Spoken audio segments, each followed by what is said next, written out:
Vamos a abrir la escritura, por favor, ahí en Lucas, capítulo 13. Ya terminamos el capítulo 12 y vamos a ver el 13. Y vamos a leer el día de hoy de los versículos del 1 al 9. Y pues probablemente muchas veces cuando empezamos a compartir la palabra y vemos el título y vemos el objetivo y vemos muchas cosas de las que vamos a tratar, podemos decir que esto es de lo más relevante para el Evangelio. Y con esto me doy cuenta de que hay muchas cosas que son relevantes para el Evangelio, pero esta definitivamente no la podemos dejar de lado.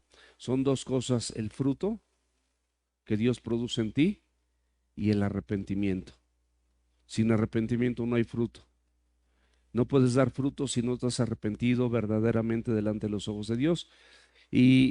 Y el Señor, bueno, no el Señor, pero parte de lo que se sustrajo de la misma escritura, el Señor busca fruto.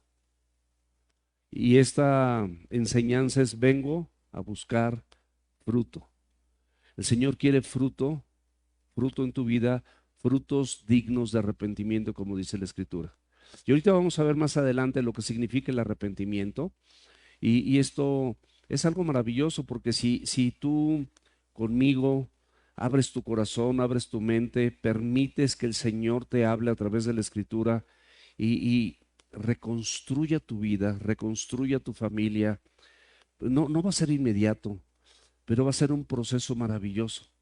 Pero el arrepentimiento sí puede ser inmediato. Podemos dejar muchas cosas que venimos haciendo y sabemos que están mal. Sin embargo, a pesar de que sabemos que a Dios no le agradan, seguimos y seguimos y seguimos con lo mismo. Y esto definitivamente va a impedir que tú puedas dar fruto. El objetivo es atender el llamado urgente de Jesús al arrepentimiento de nuestros pecados. Y tú puedes decir: bueno, yo no soy secuestrador, no soy violador, no soy asesino, no soy narcotraficante, no soy nada de eso. Pero ¿qué tal murmuras? ¿Qué tal mientes? ¿Qué tal te quejas? ¿Qué tal peleas? ¿Cómo está tu forma de hablar? ¿Cómo es tu vocabulario? ¿Cómo son las palabras con las que te diriges a tus semejantes? ¿Qué tanto honras a tus padres? ¿Qué tanto respetas, mujer, a tu marido? ¿Qué tanto, hombre, tratas a tu mujer como a vaso frágil y no le hablas con aspereza? Hay muchas cosas, mis amados, que si somos honestos, simplemente honestos y sencillos, podemos darnos cuenta que hay muchas cosas que de manera cotidiana todos nosotros estamos practicando. Todos nosotros estamos conviviendo con esas prácticas y con esas costumbres, porque muchas veces ya se hicieron costumbre y no te das cuenta. Pero el Señor Jesucristo las tiene perfectamente bien detectadas en tu corazón. Y el Señor Jesucristo te hace un llamado urgente en esta mañana a que te arrepientas de todos tus pecados, no nada más de algunos, sino de todos tus pecados, y examines esas evidencias genuinas de fruto, por supuesto, de arrepentimiento en tu vida. O sea, hay una evidencia, hay un cambio, hay una lucha o ni siquiera luchas. O sea, sabes que eso no le agrada a Dios, pero ya no luchas, ya estás acomodado, ya estás acomodada, quieres seguir viviendo así. Y la Biblia, mis amados, a través de Lucas nos ha hablado puntualmente a todos los que estamos aquí, sin dejar absolutamente ningún cabo suelto. Todos nosotros, si somos honestos, podemos definir que la porción que hemos visto de Lucas, los primeros 12 capítulos que hemos visto, han sido maravillosos, han sido celestiales. Dios hablando a tu vida y Dios hablando a mi vida. ¿Para qué? Para corregirte, para exhortarte, para animarte, para que te animes, para que reflexiones, para que examines tu corazón de manera honesta delante de los ojos de Dios y veas si en verdad estás preparado para su venida, y veas si en verdad eres una luminaria y tienes tu lámpara encendida con aceite. Vamos a leer los versículos para entrar en contexto. Y el versículo 1 de Lucas 13 dice: en este mismo tiempo estaban allí algunos que le contaban acerca de los galileos cuya sangre Pilato había mezclado con los sacrificios de ellos. Respondiendo Jesús les dijo: ¿piensan que estos galileos, porque padecieron tales cosas, eran más pecadores que todos los galileos? El versículo 3 me llama la atención porque se va a repetir literalmente en el versículo 5. Les digo, no, antes, si no se arrepienten, todos perecerán igualmente. Todos, o sea, nos incluye a nosotros. Y el Señor inclusive agrega algo más, una historia que era conocida también por todos como la de los Galileos, algo alarmante, una noticia de esas como lo de Israel ahorita que estamos viendo y jamás toda esta guerra que estamos viviendo. El Señor agrega aquí otra noticia que había sido muy relevante en el versículo 4. O aquellos 18 sobre los cuales cayó la torre en Siloé y los mató. ¿Piensan que eran más culpables que todos los hombres que habitan en Jerusalén? Y nuevamente repite lo mismo que dijo en el versículo 3. Les digo, no. Antes, si no se arrepienten, todos perecerán igualmente. Qué interesante que la Biblia repita un solo versículo. Es bien complicado que el mismo versículo se repite en la Escritura. Y lo puedes ver, y quienes hemos tenido oportunidad de ver la Biblia y estarla leyendo, esto no es común. Pero es porque es un llamado genuino de parte de Dios para que tú y yo nos arrepintamos de aquellas cosas de las cuales no te has arrepentido. Versículo 6. Dijo también esta parábola. Tenía un hombre una higuera plantada en su viña, y vino a buscar fruto en ella y no lo halló. Y dijo al viñador: he aquí, hace 3 años que vengo a buscar fruto en esta higuera y no lo hallo. Córtala. ¿Para qué inutiliza también la tierra?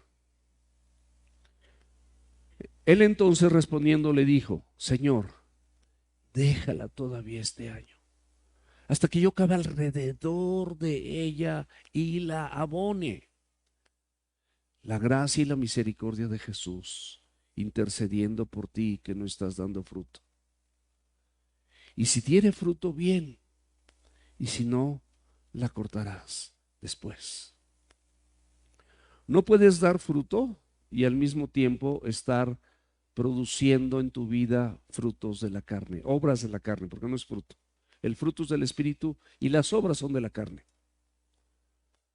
Y o produces fruto que viene del Espíritu Santo de Dios y producto de una mente renovada, y de que tu carne ha sido verdaderamente crucificada, de que como el grano de trigo cayó y murió en la tierra y entonces da fruto, o das lugar a las obras de la carne. Todos somos carnales, pero en Cristo todos podemos ser hombres y mujeres espirituales. No hay puntos medios, no hay absolutamente nada contrario a lo que en la mente de Dios tiene y dice acerca de lo que te estoy comentando. Lo dice la Biblia, no lo digo yo. Y esto es algo que debes de considerar. ¿Estás dando obras de la carne? Si estás produciendo obras en la carne en tu vida, eso va a mitigar y va a aniquilar al fruto. Te vas a ver frondoso, te vas a ver perfecto, tus hojas verdes, pero por dentro vas a estar muriéndote en vida. Eso dice la Biblia. Acuérdense, mis amados, como una introducción, que es necesario que nosotros no veamos la vida como nosotros la vemos. Es necesario que nosotros aprendamos a ver la vida como Cristo la ve. Por eso dice Romanos 12, 1 y 2, que no nos conformemos a este siglo y que permitamos que seamos renovados de nuestros pensamientos.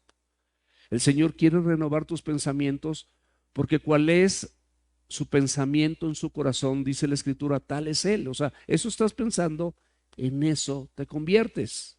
Eso es lo que vas a hacer. Los hombres visualizamos las cosas de manera muy distinta a Dios. Les damos un alto valor a las cosas temporales, sin embargo, Dios le da un valor muy bajo a las cosas temporales, porque Él dice que con sustento y abrigo estemos contentos con esto. Y muchas cosas, si tú las recibieras, el Señor te conoce mejor y probablemente te perderías y serías extraviado en el sistema de valores de este mundo. Porque tú no sabes perfectamente bien cómo es tu corazón, pero el Señor sí lo sabe. Jeremías 17:9 dice que Él conoce el corazón y además dice que tu corazón y el mío es engañoso y es perverso. Y tú puedes decir, bueno, ¿cómo puede ser perverso? No, nada más aléjate tantito de la palabra, deja de congregarte, digo, no lo hagas, ¿eh? Deja de asistir al discipulado, deja de leer y vas a ver cómo las perversiones, la maldad, la lujuria, la idolatría, las hechicerías, las enemistades, todas esas obras de la carne van en incremento. No te engañes. Dios no puede ser burlado. No te engañes. Todo lo que el hombre sembrare, eso también segará. Las cosas eternas, mis amados, el Señor les da un lugar de privilegio, porque son para siempre. Tienen un alto valor, porque tú estás de paso conmigo. Somos extranjeros y peregrinos en esta tierra, estamos de paso. Somos la nación de Israel, una nación santa, apartada por Dios, pueblo adquirido por Dios para que anuncies las virtudes de aquel que te llamó de las tinieblas a su luz admirable. Eso es lo que somos, mis amados. Las riquezas de una persona las puede valorar en gran manera, pero dice la Biblia que la vida del hombre no consiste en los bienes materiales que posee o en la abundancia de bienes que tiene. No consiste en eso. La Biblia o el reino de Dios es justicia, es paz y es gozo. Y en esto consiste la vida eterna, dice la Biblia también, en que le conozcamos a Él a través de la Biblia, el único Dios verdadero, y a Jesucristo a quien tú has enviado. En eso consiste, mi amado. En eso consiste, mi amada. La Biblia también te advierte que algún día tú vas a morir y las riquezas que tú tienes sin duda serán de otros. Los tesoros del cielo, dice, haceos tesoros en el cielo donde no hay ladrones que vienen y hurtan, ni el orín corrompen. Son para siempre. Construye en el cielo. Construye en lo que Dios tiene para ti. De lo contrario, los problemas cotidianos, ¿quién no tiene? Yo les digo sinceramente, ¿quién de aquí no tiene problemas cotidianos? ¿Quién de aquí no tiene problemas interpersonales, matrimoniales, con algún hijo, alguna hija? Lamentablemente a veces hasta con alguna persona de la congregación. Problemas laborales. Problemas y más problemas. ¿Quién no tiene? Y estos problemas cotidianos van a producir tres cosas en tu vida. Número uno, te van a poner ansioso. Es decir, te van a mantener preocupado. Te vas a estar ocupando de eso que ni ya ha pasado, pero estás preocupado o preocupada. Esa es la ansiedad. Y Él nos enseña a través de su palabra que por nada estemos preocupados o afanosos, sino sean conocidas tus peticiones y las mías delante de Dios con toda oración y ruego y en acción de gracias, porque tienes más de lo que mereces. Y el Dios de paz guardará tu pensamiento y tu corazón en Cristo Jesús. Aparte de esta preocupación, la paz que puede producir el estar escuchando la palabra de Dios, el confiar en sus promesas, en el arrepentirte, el saber que tu nombre está escrito en el libro de la vida porque a Él le plació y por los méritos de Cristo que fueron imputados para ti, a favor tuyo. Cuando tú conoces esto, tienes paz automáticamente porque eres reconciliado con Dios.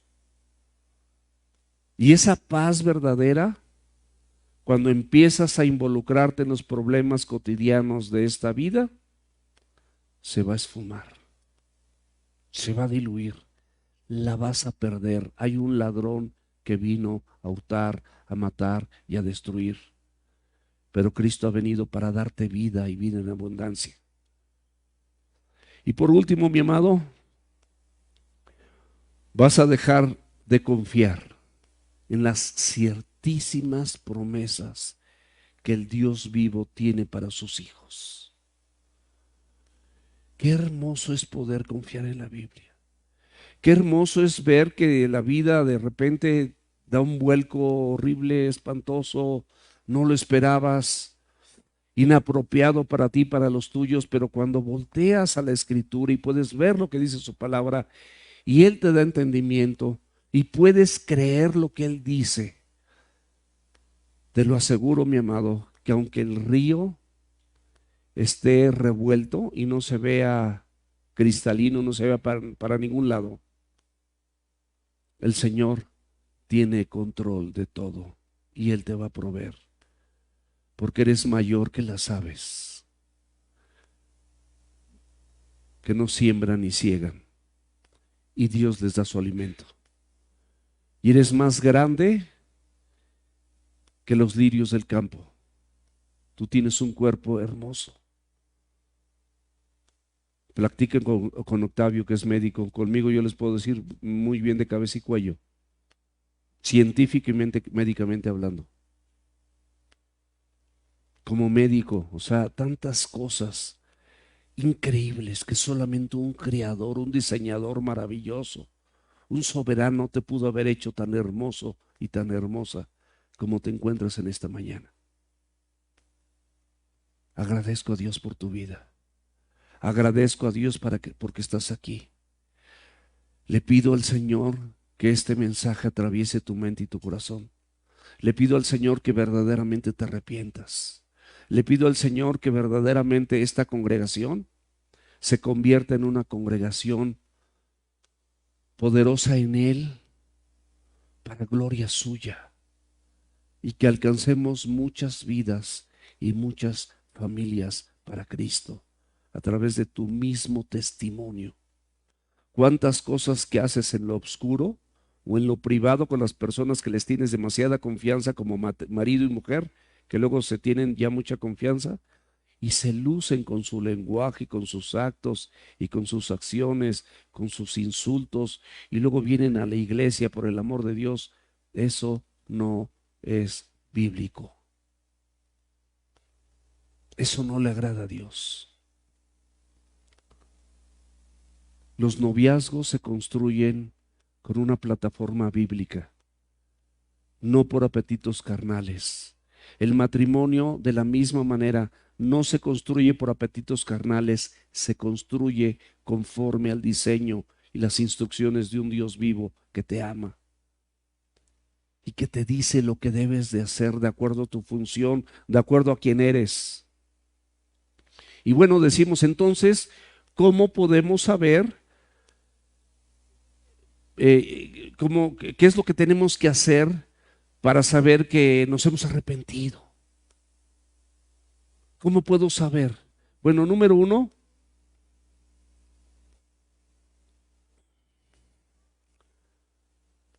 te vas a dar cuenta si tu mirada y tu anhelo mayor está puesto en esa segunda venida de Cristo.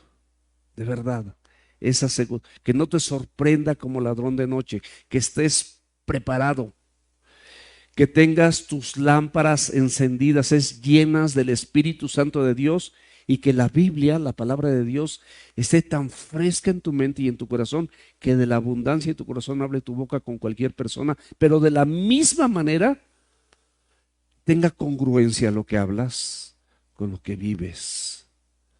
Que la gente vea, no eres perfecto, no eres perfecta, pero si eres una persona que luchas contra tu carne, contra el sistema de valores de este mundo, que te apartas de las malas amistades, de las malas influencias, y que estás esperando esa venida maravillosa de nuestro Señor Jesucristo. La primera, acuérdense que fue de dos formas: fuego purificador que todos nosotros como creyentes en algún momento recibimos a Cristo en nuestras vidas después de arrepentirnos, y Él nos purificó de nuestros pecados. Él limpió nuestro corazón, nos cambió, no nos hizo perfectos. Lo que sí, Él promete perfeccionar todos los días la obra que inició en ti. Todos los días. Y la segunda forma de fuego es una forma de juicio para todas aquellas personas que rechazaron el Evangelio, rechazaron a Jesús y no quieren obedecer su palabra. Si volvemos a Lucas 3 y vemos el primer versículo, dice: en este tiempo estaban allí algunos que le contaban acerca de los galileos cuya sangre Pilato había mezclado con los sacrificios de ellos. Aquí nos cuenta un acontecimiento lamentable, una noticia terrible que sucedió en el templo justamente, donde unos galileos probablemente en el día de Pascua llevaban unos sacrificios, llevaban sus animalitos. Si nos vamos a la historia, vemos que algunos de estos galileos que no eran muy respetados por los judíos, digamos, puritanos puros, por esta raza judía así pura, no eran muy respetados. Muchos de ellos eran celotes, como Simón el Celote, que fue discípulo de Cristo. Y esto era un grupo revolucionario de personas que a toda costa querían derribar al imperio romano. Eran considerados revoltosos. Pilato, que era el gobernador, tenía fama de ser un hombre sanguinario, un hombre perverso, un hombre maligno. Y dio la orden a sus soldados y les autorizó a que entraran en el mismo templo al momento que estaban haciendo los sacrificios que ofrecían al Señor. Y esa sangre estaba siendo derramada ahí en el templo. Llegaron los romanos y sin ningún acto de misericordia los mataron a filo de espada. Un acto terrible. Si prendes la televisión y ves las noticias al rato, también vas a ver actos terribles. Vas a ver muertes, vas a ver secuestros, vas a ver guerras, vas a ver destrucciones repentinas por los eventos de la naturaleza, terremotos o tsunamis o olas gigantescas y cosas de este tipo que en todo el mundo están sucediendo actualmente, las hambrunas, no sé. Estos malvados, por instrucciones de Pilato, mataron a todas estas personas, y Pilato, por supuesto, que ya se los traía entre ceja y ceja. Eran celotes, eran de este grupo, muchos de ellos, no todos. Pero la pregunta de esto viene en el versículo 2 de Lucas 13. Respondiendo Jesús les dijo: ¿piensan que estos galileos, porque padecieron tales cosas, eran más pecadores que el resto de los galileos? O sea, estas personas, ¿realmente piensas que eran peores que los demás galileos? Había una creencia natural de que los desastres y la muerte repentina, mis amados, era una forma de un juicio divino o un desagrado divino, y particularmente en ciertos casos las muertes y las desgracias de esta naturaleza llegaban así. Y digo, no quiere decir que al que hace mal le va a ir bien. Sin embargo, también la Biblia nos deja ver en Salmos y nos dice a los creyentes que no se turbe nuestro corazón, que no te preocupes por la prosperidad del impío. Tú ves a muchos impíos prosperar, a muchas personas que tienen económicamente más que tú, y dices: ¿por qué si yo soy un hijo o una hija de Dios? No te preocupes, mi amado, de verdad, el Señor sabe perfectamente bien. Y la Biblia, como en esencia, ahí en Job, en el capítulo 4, versículo 7, viene una especie de axioma que es obvio, porque no necesita mucha explicación. ¿Qué inocente se ha perdido? O sea, realmente los inocentes pues no se van a perder. O sea, podemos hablar de los niños pequeños, son del Señor mío. Dice dejad que los niños vengan a mí porque de ellos es el reino de los cielos. Entonces podemos pensar que los inocentes pues no se van a perder. ¿Y dónde han sido destruidos los rectos? O sea, no va a venir una destrucción. La misma Biblia dice que nosotros no le temamos a aquellos que pueden matar el cuerpo, que le temamos a aquellos que pueden matar el alma. En el ejemplo de Job, la Biblia nos narra el grado de reverencia, de integridad y de obediencia que tenía hacia la Escritura. Eso es conocido no solamente por nosotros, sino por todas las personas que lo conocían a él. Él era inocente de cualquier iniquidad de muerte, o sea, inocente. Y la palabra axioma, mis amados, es un enunciado tan evidente que no requiere demostración, es algo obvio. Es algo que por sí mismo se dice. Por ejemplo, los justos prosperan y los malos sufren. ¿Estamos de acuerdo? Pues es lo obvio, pero no es la regla. Sí es lo obvio, pero no es la regla. O sea, sí puede pasar. Y la Biblia nos los aclara. Si quieres ver Gálatas, por favor, capítulo 6, versículos del 7 al 9. Dice, no te engañes, Dios no puede ser burlado. Todo lo que el hombre siembre, esto también segará. Porque el que siembra para la carne, de la carne segará corrupción, mas el que siembra para el espíritu, del espíritu segará vida eterna.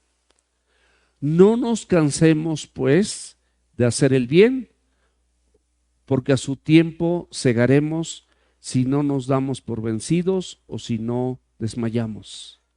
Es la exhortación de Dios.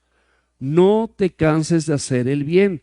Si tú te pones a ver lo que sucede con otras personas, con otras familias, inclusive de la misma iglesia o fuera de la iglesia, que muchas veces nos hace más ruido y que prosperan y progresan, tú no te canses de hacer lo correcto porque a su tiempo vas a cegar si no te das por vencido. Yo no sé si le puedes creer a Dios o no. ¿O qué crees que vas a lograr a través de lo que tú te puedas quejar, de tu inconformidad, de todas aquellas cosas que regularmente pueden invadir tus pensamientos, pueden invadir tu corazón y puedes pensar que hasta Dios es injusto contigo? No, mi amado, no, mi amada, no puedes pensar así. Dios tiene todo perfectamente bien calculado. Te ama tanto que permite circunstancias tan adversas para que a través de esas circunstancias pueda moldear tu corazón y te parezcas más a Él. Cada vez que sufres, Él sufrió más que tú. Cada vez que eres humillado, Él fue más humillado que tú. Cada vez que te sientes pobre, Él tuvo más pobreza que tú. Cada vez que sientes dolor, no hay una persona, yo creo, que pueda haber experimentado tanto dolor. Varón de dolores. Es un hombre, varón de dolores. En 1 Pedro capítulo 3, versículo 12, nos dice una aseveración maravillosa. Dice, porque los ojos del Señor están sobre los justos. ¿Estamos de acuerdo? ¡Qué padre! Los ojos del Señor están sobre los justos. Ahora, ¿quién es justo? No hay justo ni aun uno. Somos justificados todos nosotros por los méritos de Cristo. Gratuitamente justificados.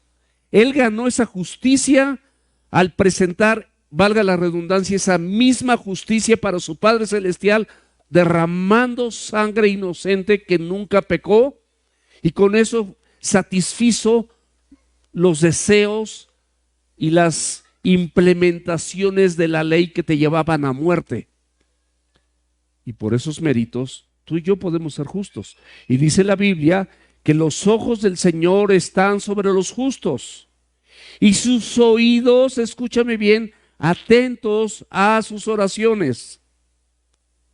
Pero escucha esto, pero el rostro del Señor está contra aquellos que hacen el mal. No secuestro, no soy un violador, no soy un asesino, no soy un narcotraficante, no, pero si mientes, pero si insultas, pero si ofendes, pero si maldices, pero si te quejas, pero sí estás inconforme. Y pero sí, tú tienes una lista completa de las cosas que tú sabes que estás haciendo mal, que no son agradables delante de Dios. Y el Señor hoy, en esta mañana, te está llamando al arrepentimiento. ¿El pecado, mis amados, puede ser una causa importante del sufrimiento? Sí, por supuesto. Una persona que peca va a tener un matrimonio, una familia tormentosa, porque siempre están, a poco creen que una familia que pelea, que discute, que se insulta, es una familia feliz? ¿Creen así eso? Están acostumbrados probablemente a muchas cosas, a golpes inclusive. ¿Creen que eso es bueno? Por supuesto que no. O sea, no se necesita tener una mente brillante, yo no la tengo.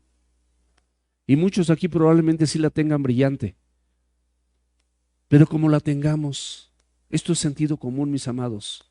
Esto lo podemos entender perfectamente bien. Los pleitos, las contiendas, las disensiones, las herejías, las enemistades, las maledicencias, no dejan nada bueno. Nada. ¿Por qué sigues así? ¿Por qué no te rindes al Señor? ¿Por qué no haces las cosas como Él te las dice? Juan 5:14.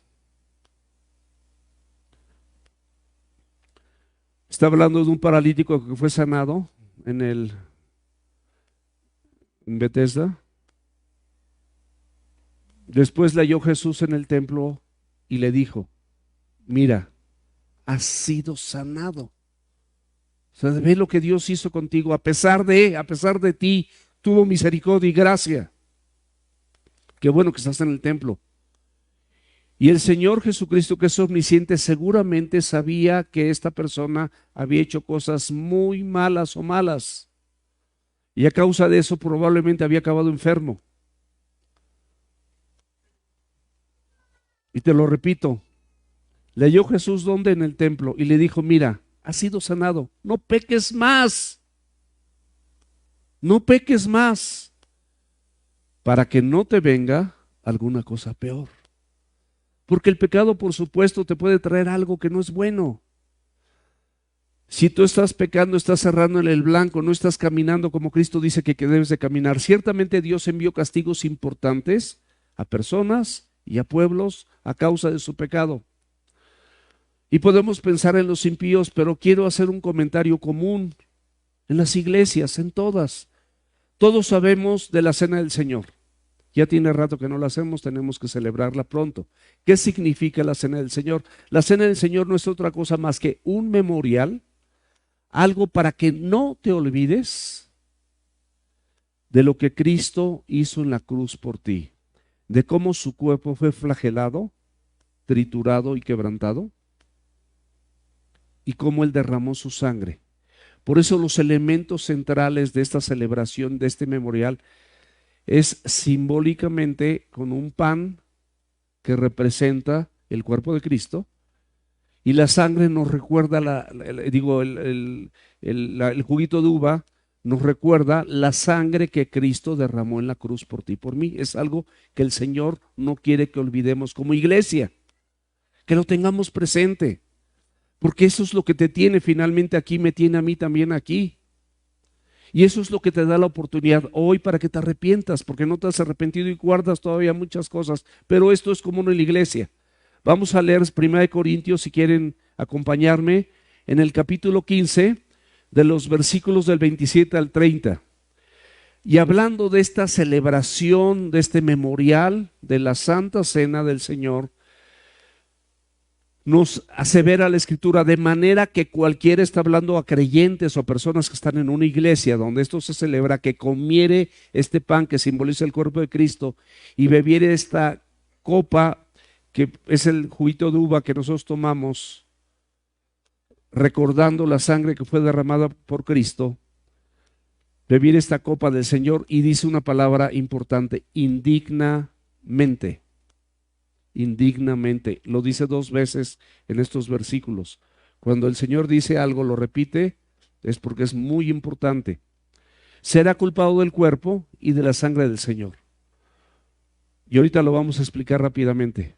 Por tanto, pruébese, analícese, examínese, sea honesto cada uno de ustedes o su servidor con uno mismo. Sé honesto contigo mismo. Tú sabes qué cosas estás haciendo que no son correctas. Porque el que come y bebe indignamente, lo vuelvo a decir, sin discernir el cuerpo del Señor, juicio come y bebe para sí. Y aquí te dice los acontecimientos, por lo cual, por esta razón que lo hacen indignamente, hay muchos enfermos. O sea, sí te habla de una consecuencia. Hay muchos enfermos y debilitados. Hay mucha gente que cae en debilidad entre ustedes y muchos duermen. Es más, hay tantas personas que lo hacen con tanto cinismo que hasta cuellito, como dije el chinito de aquel entonces de las noticias, cuello. ¿Qué significa hacerlo indignamente? Es una actitud indiferente de lo que estás participando y de ese memorial y ritualista, es decir, como un ritual. Ay, todos lo hacen, pues yo también. Y luego hasta pasan los elementos de la Santa Cena y por ahí, digo, no es el caso porque aquí no hay niños, pero hasta allá hay un niño y el niño te dice, ay, ya a mí dame una galletita, y a mí dame una, y hasta se la das, o sea, como esto no debe ser, mis amados, porque es un memorial maravilloso donde nosotros estamos dándole todo el lugar al Señor. Muchas personas lo hacen con un corazón no arrepentido. Eso también. Muchas personas están aquí, participan de esta celebración, pero están bien amargados o bien amargadas. Tienen amargura en su corazón, están así, todos así apretados y feos y arrugados, más que yo.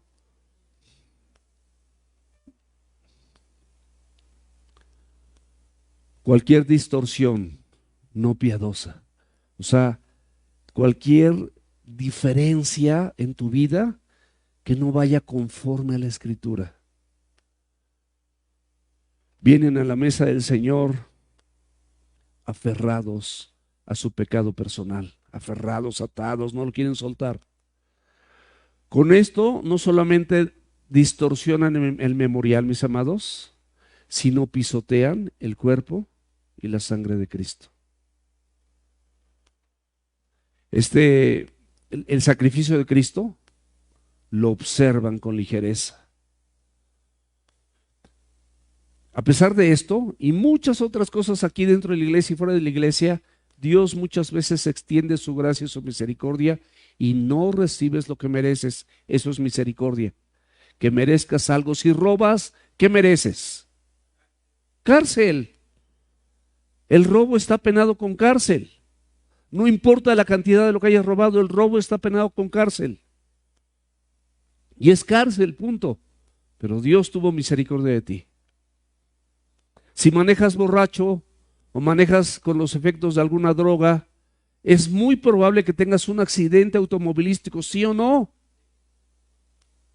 Y Dios ha tenido misericordia de muchos de nosotros estando en esas condiciones, en mi caso en el pasado. Estoy muy agradecido con Dios porque no nada más de esas, sino de muchas. Y la Biblia nos menciona el caso de Esteban, donde dice la Escritura que anunciaba el Evangelio y fue apedreado. Jacobo predicaba la Escritura y fue muerto a filo de espada. El mismo Pablo nos cuenta en 2 Corintios capítulo 12, si quieres abrirlo, versículo 7. Yo creo que de los hombres más ilustres, entre comillas, porque no hay personaje más ilustre que Cristo Jesús. Pero si hablamos de algún hombre ilustre y que muchos de nosotros podemos admirar, es Pablo, el apóstol. Y dice la Biblia que para la grandeza de las revelaciones no lo exaltase desmedidamente. Él había recibido tanto entendimiento de la palabra de Dios, a pesar de que no fue de los primeros discípulos que estuvieron con Jesús, que no convivió con Jesús directamente, inclusive perseguía a la iglesia. Las revelaciones que le fueron reveladas, valga la redundancia por favor, eran tan grandiosas, y para que él no se exaltase desmedidamente, o sea, no se llenara de vanidad y de orgullo y de arrogancia, me fue dado, él lo explica, un aguijón en mi carne. Probablemente tú tienes un aguijón también que el Señor tiene para que algo no te suceda, pero puedes tener la plena seguridad que Dios tiene el control de todo eso. Este aguijón de la carne, un mensajero de Satanás que lo bofeteaba para que no se enalteciera en sobremanera. El ego, el orgullo, no hombre, déjalo volar y vas a volar tú con él, pero hacia abajo, hacia el suelo, porque la caída duele más. Para las personas arrogantes, orgullosas y creídas, no hay como la humildad, no hay como la mansedumbre. Versículo 3, les digo, Jesucristo, ¿son peores los que murieron aquí en el templo? No. Si no se arrepienten, todos perecerán igualmente. Mis amados, te incluye a ti y me incluye. Esta lista nos incluye a nosotros. Si tú no te arrepientes, de igual manera vas a perecer. Jesús, por supuesto, no negó la conexión malévola en las catástrofes y las tragedias en la condición del hombre. O sea, claro, si estás mal, es más probable que te vaya mal. Pero inclusive puedes estar mal y puedes progresar, pero no te va a servir de nada. Las aflicciones, el sufrimiento, las enfermedades, mis amados, para toda la raza humana vienen como resultado del pecado y de la caída. Y la Biblia dice en Romanos que por cuanto todos, estamos aquí todos, todos pecamos, estamos destituidos del regalo de Dios o de la gracia de Dios. Y el regalo de Dios es vida eterna a través de Jesucristo. Estamos destituidos. ¿Qué más podemos esperar si Cristo ya nos salvó de esa destitución? ¿Qué más quieres, mi amado? ¿Qué necesitamos para sembrarnos bien arrepentidos en esta o en otra congregación donde tú quieras y se predica una sana doctrina? ¿Qué necesitas? ¿Por qué no te arrepientes el día de hoy y le pides realmente perdón al Señor por todo eso que estás haciendo de manera inapropiada? Y que ciertamente de cualquier forma, como parte de la raza humana, eres una raza caída, eres una raza corrupta y tu naturaleza, la tuya y la mía, es mala. No somos mejores que los galileos que fueron muertos ahí, ni que los mismos romanos que los mataron a filo de espada. No somos mejores. Es el problema cuando tú te sientes mejor que otro. En Génesis capítulo 3, versículos del 17 al 19 dice: y al hombre dijo, por cuanto obedeciste a la voz de tu mujer y comiste del árbol que te mandé diciendo, no comerás de él, maldita será la tierra por tu causa. Con dolor comerás de ella todos los días de tu vida. Espinos y cardos te producirá y comerás plantas del campo. Quiero que me diga aquí alguna persona, ¿quién se gana el dinero fácilmente en esta congregación? Le sudas y le piensas y haces una cosa y haces otra para llevar el pan a tu casa. Cardos y espinos, con dolor, con sacrificio, con todo. Esto es profético, mis amados.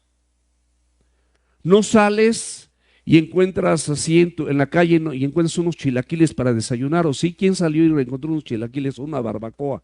Nadie. Todos tenemos que pagar por eso y todos para eso tenemos que trabajar.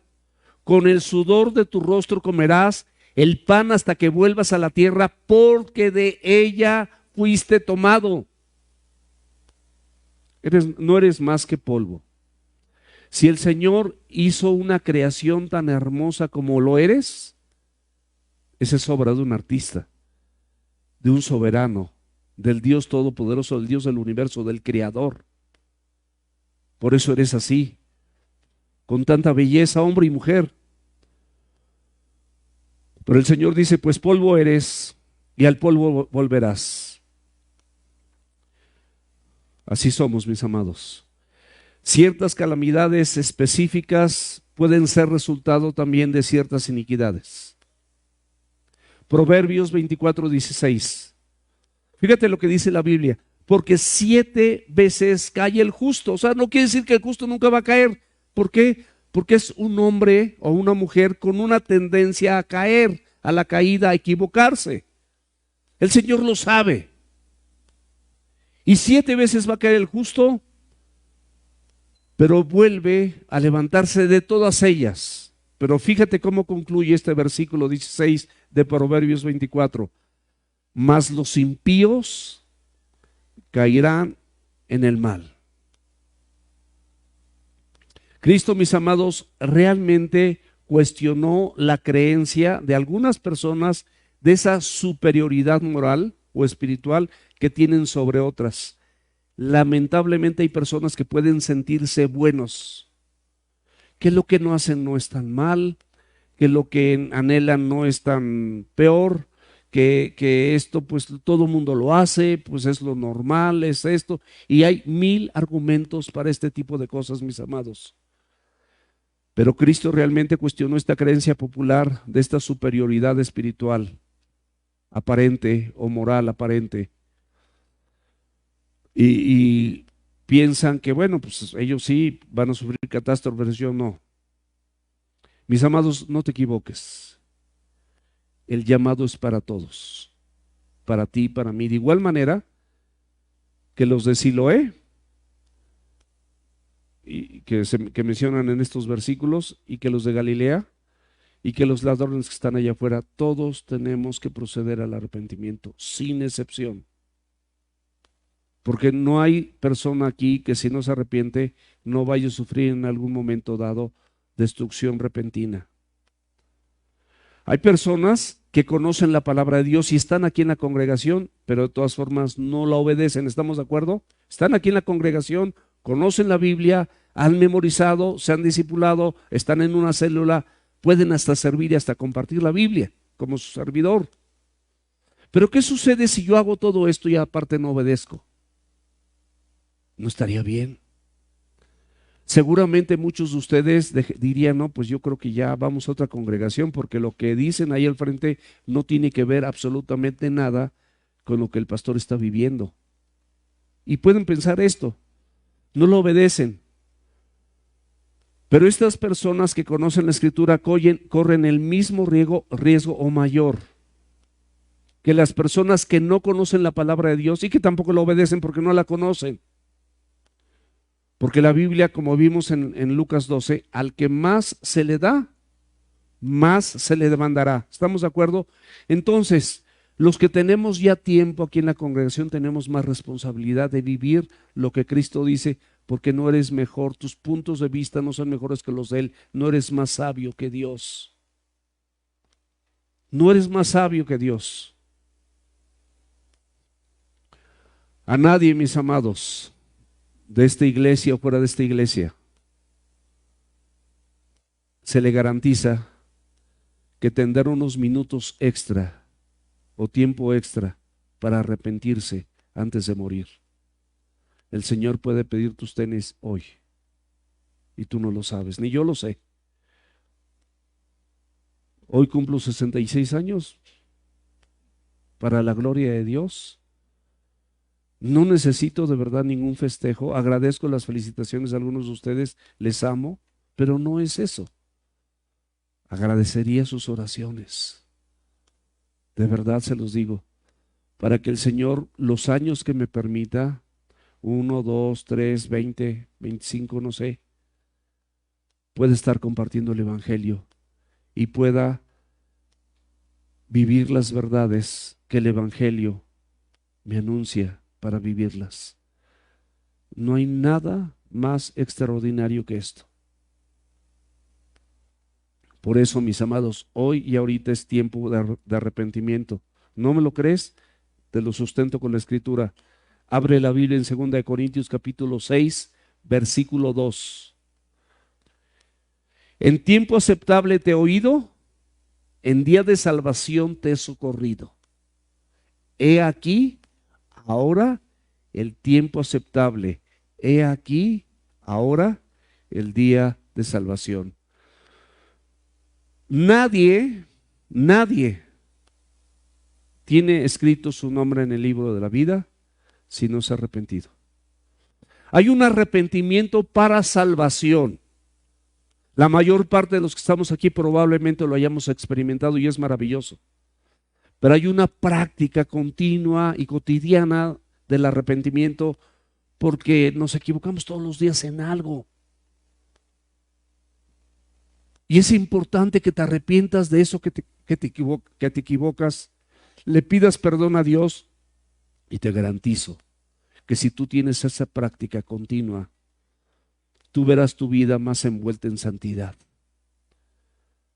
Porque estarás más consciente de lo que Dios quiere para tu vida y de lo que no quiere para la tuya. Practicas esto, más santidad, más cercanía con Dios, un estado mejor que el que tienes.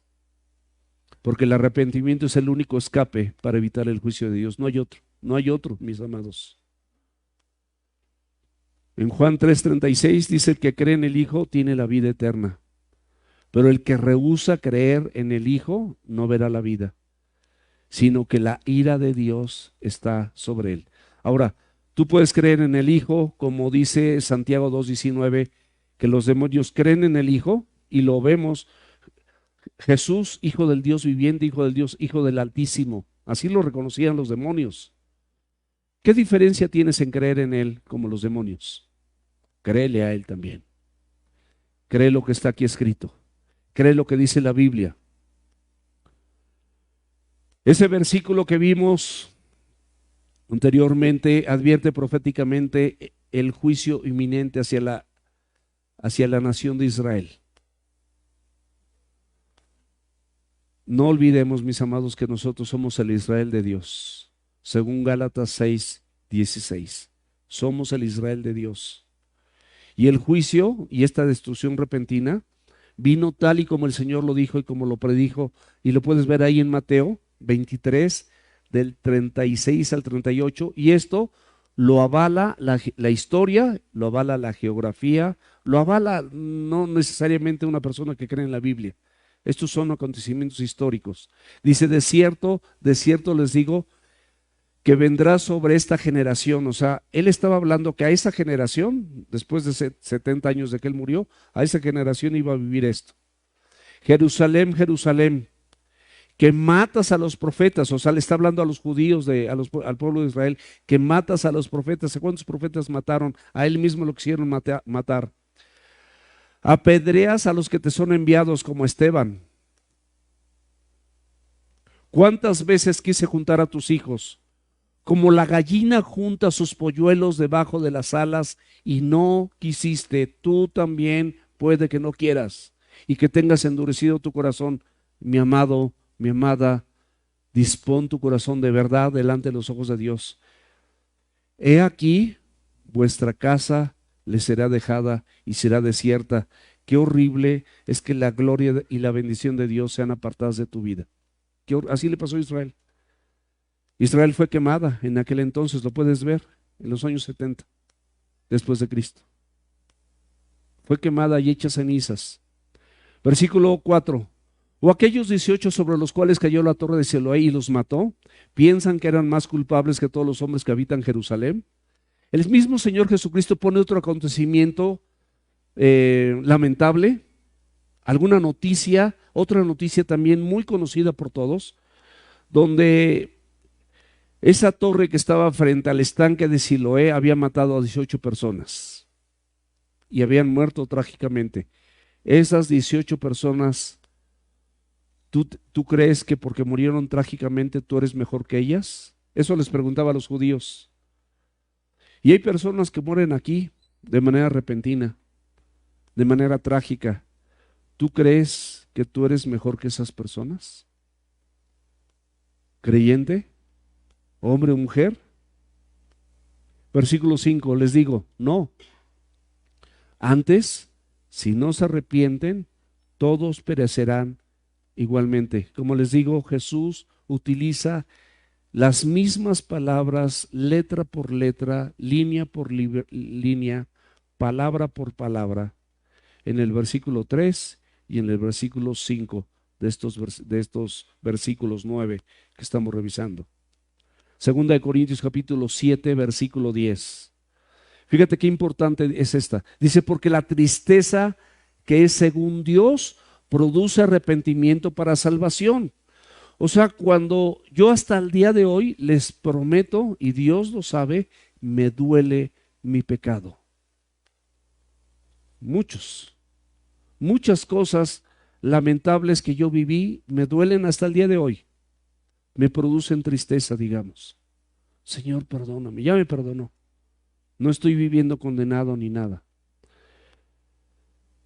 Pero si yo vuelvo a ofender a Dios, les prometo que yo soy difícil que llore, pero he llorado porque le fallé a Dios. He llorado. Te produce tristeza. ¿Por qué amas tanto a Dios? Tienes tanta gratitud que cuando le fallas te puede llevar a las lágrimas, porque te entristeces que ese Dios santo que te salvó, que te rescató, que te limpió con su sangre, que ocupó tu lugar y que lo negaste y lo pisoteaste porque volviste a pecar. Créemelo, mi amado, si tú eres una persona realmente transformada, vas a llorar, porque el arrepentimiento según Dios, o esta tristeza según Dios, produce arrepentimiento. Te lleva tanta tristeza que te arrepientes. ¿Pero para qué? Para salvación. Como 7 veces cae el justo, pero de todas ellas se va a levantar. De esta tristeza no hay que arrepentirse. Esta es una tristeza celestial que Dios produce solamente en tus hijos. Cuando tú lastimas a alguien que amas, no estoy seguro que no te va a dar gusto. Tú mismo vas a estar triste, te vas a arrepentir porque lastimaste a alguien que amabas. ¿A cuántas personas, digo, no es mi caso, gracias a Dios, no es mi caso, pero que a chiquitos, así chiquitos de 2 o 3 años, así hombrezotes de 1,90 y que pesan 100 kilos, les han dado un bofetón así en la cara? Ha pasado eso. Creo que esas personas deben de arrepentirse y yo creo que muchos de esas personas han llorado su pecado. ¿Cuántas mujeres, hombres u hombres se van a golpes con el otro? Hoy en día esto es súper común, no nada más antes era puros hombres. Ahorita las mujeres ya hicieron bíceps, también pegan. Yo a mi esposa le digo que nada más en el rostro no, porque de eso vivo. Ah, en el cuerpo, ¿no? La tristeza del mundo produce muerte. Nada más te entristeces, pero es conforme al mundo, va a producir muerte. La palabra arrepentimiento es un cambio de mente, es pensar de manera diferente después de, es corregirse de una opinión o actitud. Todo esto es lo que significa arrepentimiento. Es pensar diferente, es reconsiderar, es revertir, es caminar hacia adelante dejando el pasado atrás. Todo esto encerrado es arrepentimiento. ¿Cómo podemos saber que no nos hemos arrepentido? No vivas en el pasado. No te regocijes de las cosas que pudieras haber hecho cuando vivías en una gloria humana. Ay, yo hubiera hecho esto y hubiera. No, no, eso no vale la pena. No traigas a memoria los errores de otra persona que cometió en el pasado. La Biblia te lo enfatiza perfectamente bien y no se equivoca. Dios es sabio y todos los renglones los cubre. Dice Isaías 43, 18 y 19, no se acuerden de las cosas pasadas ni traigan a memoria las cosas antiguas. He aquí, yo hago cosa nueva. Pronto saldrá la luz. ¿No la conoceréis? Otra vez abriré camino en el desierto y ríos en la soledad. El Señor, mis amados, en estos versículos donde dice que saldrá la luz, ¿por qué dice que saldrá la luz? Porque en segunda de Pedro capítulo 2 versículo 9 dice que Él te sacó de las tinieblas y te llevó a su luz admirable, ¿sí o no? Ok. Dice que te va a sacar del desierto y de las corrientes de aguas. En el Salmo 1, Él te habla de esas corrientes de aguas. Y Él dice que te va a sacar de soledad. Te va a llevar a comunión con Él y con sus hijos.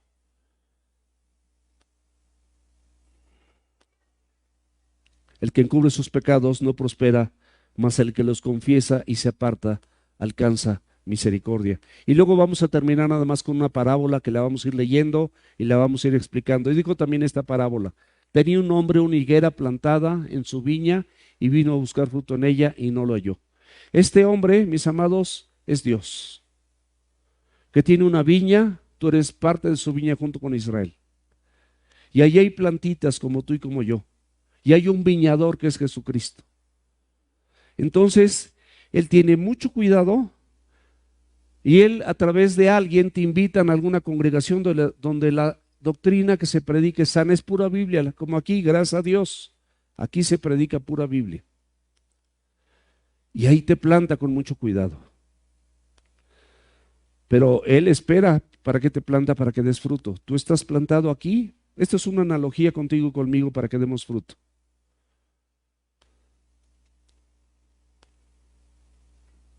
Y dijo el viñador, he aquí, hace 3 años que vengo a buscar fruto en esta higuera y no lo hallo.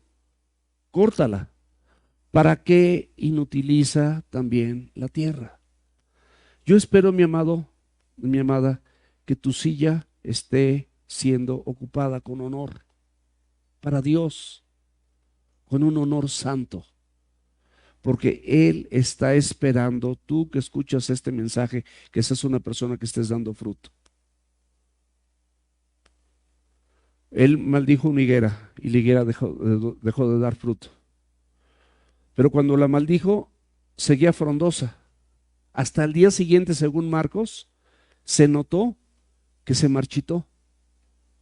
No se marchitó de inmediato. Muchos aquí pueden estar frondosos, se pueden ver bien, pero por dentro están carcomidos por el pecado, porque tienen tanta maldad dentro de su corazón. No, te lo reitero, no eres secuestrador, ni violador, ni pedófilo, ni todo esto, estoy de acuerdo, pero es suficiente maldad la que tienes en tu corazón. Él entonces, dice el versículo 8, respondió, le dijo, Señor, déjala todavía este año. Jesús, el viñador, intercediendo por ti y por mí, hasta que yo cabe alrededor de ella. O sea, voy a hacer algo, voy a hacer una especie de surco para que el agua que tú compartes, que es la palabra de Dios, como la lluvia y la nieve que riegan la tierra y la hacen germinar y producir, verdaderamente llegue al corazón y a la mente de esta persona, a la mente de esta familia, a la mente de este matrimonio, a la mente de estas personas. Yo la voy a abonar, le voy a poner los elementos necesarios que requiere. Mis amados, esto lo ha hecho el Señor Jesucristo contigo una y otra vez. Cuando tú escuchas la palabra y sigues endureciendo tu corazón y no quieres ponerla por obra. Porque hay un solo Dios y un solo mediador entre Dios y los hombres, y este es Jesucristo, no hay otro. Hijitos, estas cosas les escribo para que no peques. Si alguno hubiere pecado, abogado tenemos para con el Padre, y este es Jesucristo. Y terminamos con el versículo 9. Y si diere fruto, dice el viñador, dice Jesús, bien, está hablando con el Padre en esta analogía. Y si no, la cortarás después. El viñador, Jesucristo, no pidió que la higuera permaneciera para toda la vida, pero Él aplaza tu tiempo de una manera temporal no queriendo que nadie se pierda, que viene en Pedro, sino que todos procedan al arrepentimiento. Pero si la higuera continúa estéril, va a ser cortada. Y esto ya lo vimos en los primeros capítulos de Lucas, que el hacha está puesta a la raíz y van a ser arrojados al fuego.